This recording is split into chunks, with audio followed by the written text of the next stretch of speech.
অন্নপূর্ণা যোজনায় যারা বাদ যাচ্ছেন তাদেরকে কি জানানো সম্ভব যে তারা কোন ক্রাইটেরিয়াতে বাদ গেলেন বা কেন বাদ যাচ্ছেন, সেটা কি কোনোভাবে তাদেরকে বলা সম্ভব? পোর্টাল চালু যখন হবে, এখন তো 31শে জুলাই অবধি পোর্টাল হয়েছে, 10ই জুলাই পর্যন্ত ভেরিফিকেশন যাদের হয়েছে তাদের কালকে টাকা ট্রান্সফার হয়ে যাবে। আর আরও 10ই জুলাইয়ের পরে যারা অ্যাপ্লাই করেছেন পোর্টালে তাদের সবার ভেরিফিকেশন কমপ্লিট করতে পারেনি, অর্থাৎ ম্যাক্সিমামটাই হয়ে গেছে আমরা দেখেছি।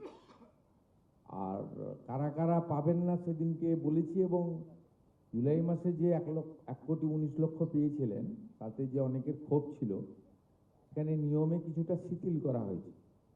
যেমন ওই 50 শতক যে জমির বিষয়টা ছিল, এটা আগে পৌরসভা গ্রাম সব জায়গায় ছিল, এখন গ্রাম পৌরসভা সবটাই শিথিল করে দেওয়া হয়, শুধু কর্পোরেশন এলাকাতে। ধরুন কলকাতাতে যার 50 শতক মানে জমি আছে, হাফ একর, কলকাতার উপরে মানে এই কর্পোরেশন এলাকা 7টিকেই বাদ দিয়ে বাকিদেরকে আপনার শিথিল করে দেওয়া হয়। তারপরে আপনার 3 কক্ষ বিশিষ্ট ঘর, এটাও আপনার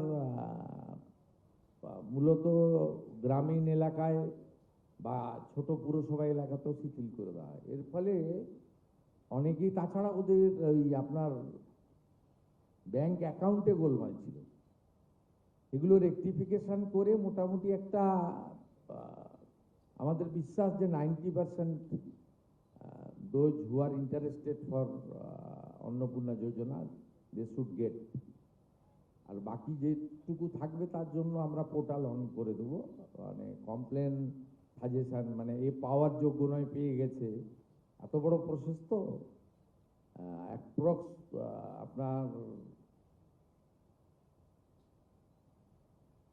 1,80,00,000 কাছাকাছি অ্যাপ্লিকেশন, এবং মেজরটাই আমি পাওয়ার মতো জায়গায় আছে।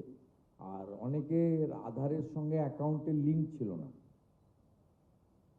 একটু মানে যথেষ্ট সিস্টেমে ভুল ভ্রান্তিও ছিল। আগের সরকার যেটা করেছিল, পুরুষদের দিয়ে দিয়েছিল, 3 লক্ষ পুরুষকে দিয়ে দিয়েছিল, এবং ওরা যখন প্রথম শুরু করে 500 টাকা, এটা রেগুলারাইজ করতে 9 মাস লেগেছিল, এবং 2024-এ যখন 500 টাকা 1000 করলো, তার আগে পর্যন্ত 1,52,00,000 মতো লোক পেত।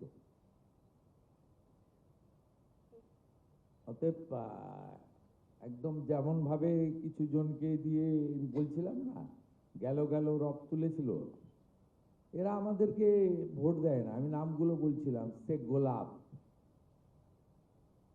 নুরুল ইসলাম, মেহবুব উদ্দিন, এরাই বেশি সোশ্যাল মিডিয়ায় প্রচার করে, এরা আমাদের ভোট দেয় না।